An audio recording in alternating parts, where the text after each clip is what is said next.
Many years ago, an incredible journey began for Michael Evans. At that time, Michael was residing in an abandoned trailer which he had adapted to suit his needs. Despite being a homeless amputee with a missing leg, he abstained from alcohol and aimed to blend in with the rest of society. There were only 2 people who knew that Michael's injury had not occurred randomly, but was the result of a perilous military operation in a distant eastern country. No mission was deemed impossible for the Marine Corps, but the one Michael took part in turned out to be just that. In the face of relentless enemy fire, the Marines resorted to all-round defense and successfully repelled the attack. Unfortunately, when the smoke cleared, Sergeant Michael Evans was gravely wounded. Thanks to the swift decision of the unit's commander, Michael was promptly evacuated to a hospital, where his life was saved. Regrettably, despite the best efforts of the medical team, they couldn't save Michael's left leg. This loss signified the end of Michael's dreams of ever returning to his former civilian life, which had become unfamiliar to him. Unbeknownst to Michael, more challenges awaited him when he returned to his hometown in northern Kentucky. There, he faced a complete lack of support from his fiancée. Some individuals were unwilling to embrace the difficulties that Michael's injury presented, even though he was a war hero. Pamela was one of them, and as soon as she learned about his condition, she ended their relationship. Left alone with PTSD, Michael struggled to find his place in life for a prolonged period. Employment opportunities were scarce in the small provincial town, especially for a disabled person.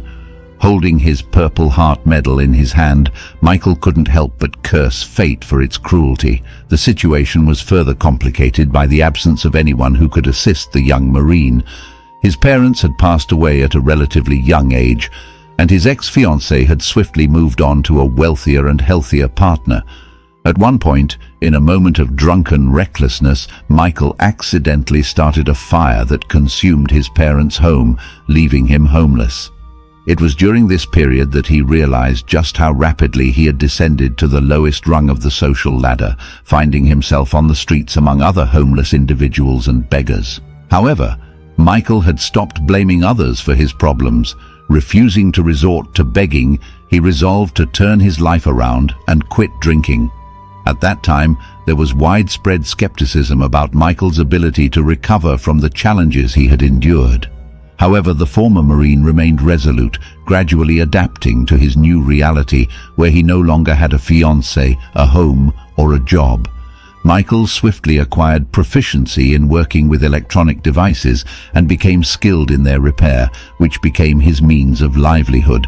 Whenever Michael's acquaintances had a malfunctioning device, they knew exactly where to turn for assistance. While it didn't initially bring in substantial income for a man who had started with nothing, it felt like a substantial achievement. In addition, Michael eventually became proficient with his prosthetic limb, allowing him to move without the aid of crutches and relying solely on a cane. Moreover, his newfound occupation led him to encounter the love of his life. By that time, the disabled man had made his trailer both his home and his repair shop. On a memorable July morning, Maya Dawson brought Michael a faulty iron, which worked flawlessly after he replaced a part. "Thank you, you're so talented," the woman whispered, causing Michael, the former Marine, to blush with embarrassment. Maya and Michael unconsciously began conversing and sensed a connection. This encounter in the trailer marked the inception of their rapidly blossoming relationship. Unlike Michael, Maya had experienced a failed marriage that ended in divorce at the hands of her oppressive husband. She owned an old house inherited from her late grandmother and worked as a cook in a roadside cafe where her culinary skills produced delightful meals for Michael. One day, as Michael was on his way to a hardware store to purchase spare parts for his repairs, he spotted a young boy of about 7 snatching a bun from the counter and attempting to flee. The gap between the boy and the vendor chasing him was closing rapidly. That's when Michael intervened, grabbing the young thief's hand and drawing him closer. The vendor stood frozen in surprise and told Michael, "You should move along. Leave this little thief to me." The kid gazed nervously at the former Marine and understood that he wasn't going to abandon him. Michael responded firmly, "The boy will stay with me. In return, I will cover the cost of what he took, and I'll even add a little extra." At that moment, the vendor noticed the medal adorning Michael's chest and realized it wasn't wise to tangle with the poor, determined man who seemed to have nothing to lose. Accepting the money offered by the former Marine, the vendor chose a peaceful resolution and departed, feeling like a hero. In the meantime, Michael took the boy's hand and inquired, "Why did you do that, kid? Do you want to end up in prison? It's a tough place to be." The child sighed sadly and took a bite of the bun that Michael had generously paid for. "I'm an orphan. I live in an orphanage, but I often run away when I'm very hungry. My name is Jack," the boy replied, chewing the bun. Michael nodded in understanding. He had experienced the hardship of poverty firsthand and empathized with the challenges that Jack must have faced. At some point during their conversation, Michael began to experience a persistent, unsettling feeling. "I'm almost 45 and I still don't have children," he thought to himself. After talking to Jack for a while, Michael purchased a large bag of sweets for the boy and promised to buy more if he refrained from stealing. Jack joyfully exclaimed, "I won't, sir, I promise. Why would I steal now when I have so much food?" Michael patted Jack on the shoulder and limped away to attend to his business. However, Michael couldn't stop thinking about the young orphan, and later that evening he shared his thoughts with Maya. "Maybe we should adopt him. We're not young anymore, and when will we start our family, if ever?" Michael suggested during dinner. Maya's eyes lit up with joy, and Michael realized that he had struck a chord. Few people knew that one of the reasons for her divorce was her inability to have children. Most women dream of becoming mothers one day, and Maya was no exception. Unfortunately, she had been grappling with health issues for several years, making it impossible for her to have a child on her own. Now that Michael had secured his wife's approval, he had only one question on his mind. How would Jack react to this proposal? Much to the relief of the former Marine, the boy enthusiastically accepted the offer to become Michael's adopted son.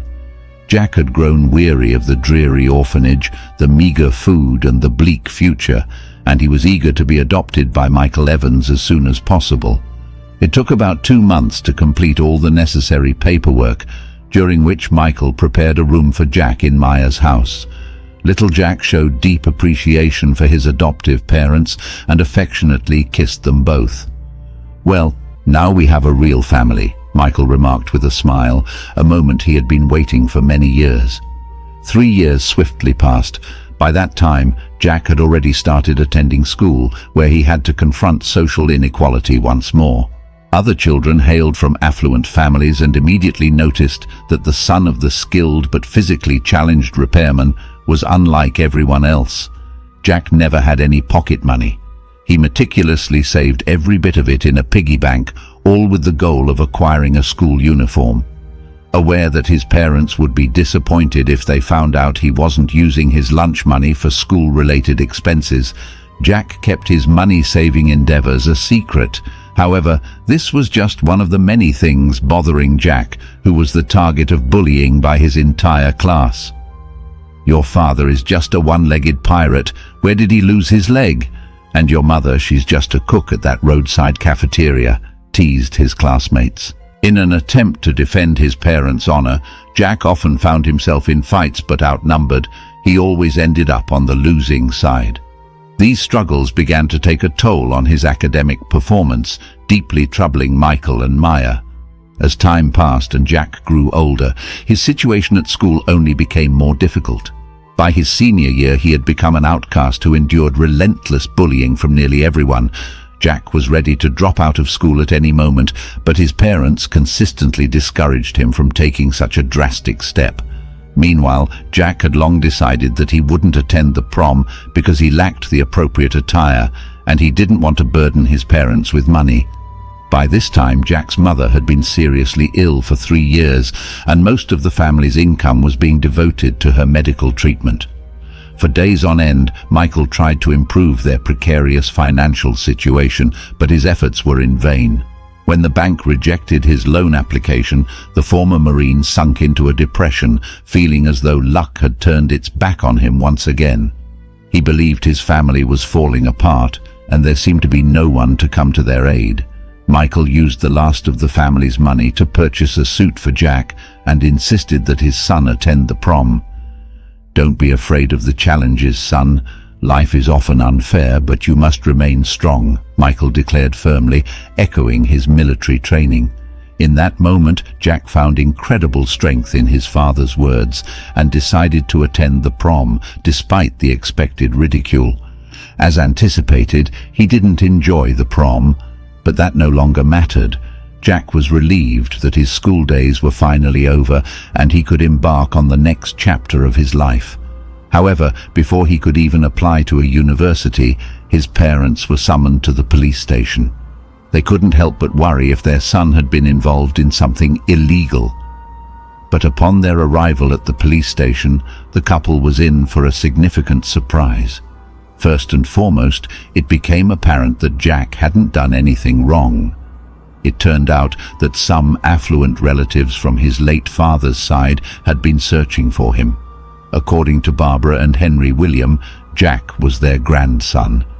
"But our son grew up in an orphanage. This must be some kind of mistake," Michael said with uncertainty. However, the elderly couple was resolute. They had already hired a private investigator to locate Jack, who had been living with his adoptive parents for several years now. The truth was that their son Jacob had been involved with a woman named Abigail during his youth. Their relationship had developed rapidly and had been passionate, but ended in a painful breakup. It could have been the Henry family's fault, but it was no longer relevant. At the time of their breakup, Abigail was already pregnant, and she gave birth to a boy 8 months later. Tragically, Abigail had died due to severe bleeding, and Jack ended up in an orphanage. The Henry family only recently learned about this when Abigail's friend informed them. Consequently, they were determined to find their grandson.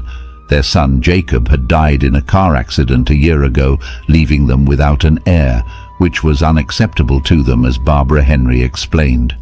Tears welled up in Michael's eyes at the thought that the Henry family might take Jack away from him. Henry William was quick to reassure the former Marine, saying, "Don't worry, sir. We're not going to fight for custody of Jack. You've done so much for him, and I don't think we'll ever be able to repay you for it." Michael visibly relaxed when he realized that the Henry family had no intention of taking Jack away, but simply wanted to help him find his way in life. A few days later, Jack was already enrolled at one of the country's top universities, gaining knowledge that was truly invaluable.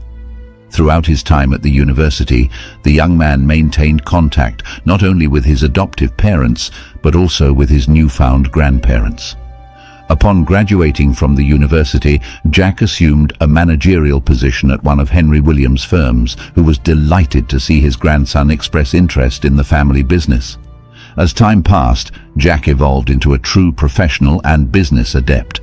Around a decade later, he had achieved so much success that it surprised even himself. Simultaneously, he received an invitation to his high school reunion through a social media messenger. The reunion was held at a restaurant, and his former classmates arrived, unaware of Jack's success. They continued to perceive him as the poor son of a disabled Marine. However, when a procession of expensive cars pulled up at the restaurant, none of them could believe their eyes. "Is that Jack? Jack Evans? Just look at the stunning woman he's with." They were all taken aback. Jack greeted his classmates and treated them to an opulent dinner featuring exotic dishes and pricey drinks, thoroughly enjoying the attention. While amidst the reunion, the young businessman made a deliberate effort to ignore the obsequious glances of his former tormentors and focus solely on the promising future that awaited him. In the midst of the gathering, Jack took to an impromptu stage and expressed his gratitude to his parents, who were also present at the reunion. When Maya and Michael gazed at their grown-up son, they couldn't contain their tears. However, this time, their tears were not born of sorrow or despair, but rather they flowed from a wellspring of joy. Having weathered numerous trials and tribulations, Maya, Michael and Jack had ultimately achieved the family happiness they had always yearned for.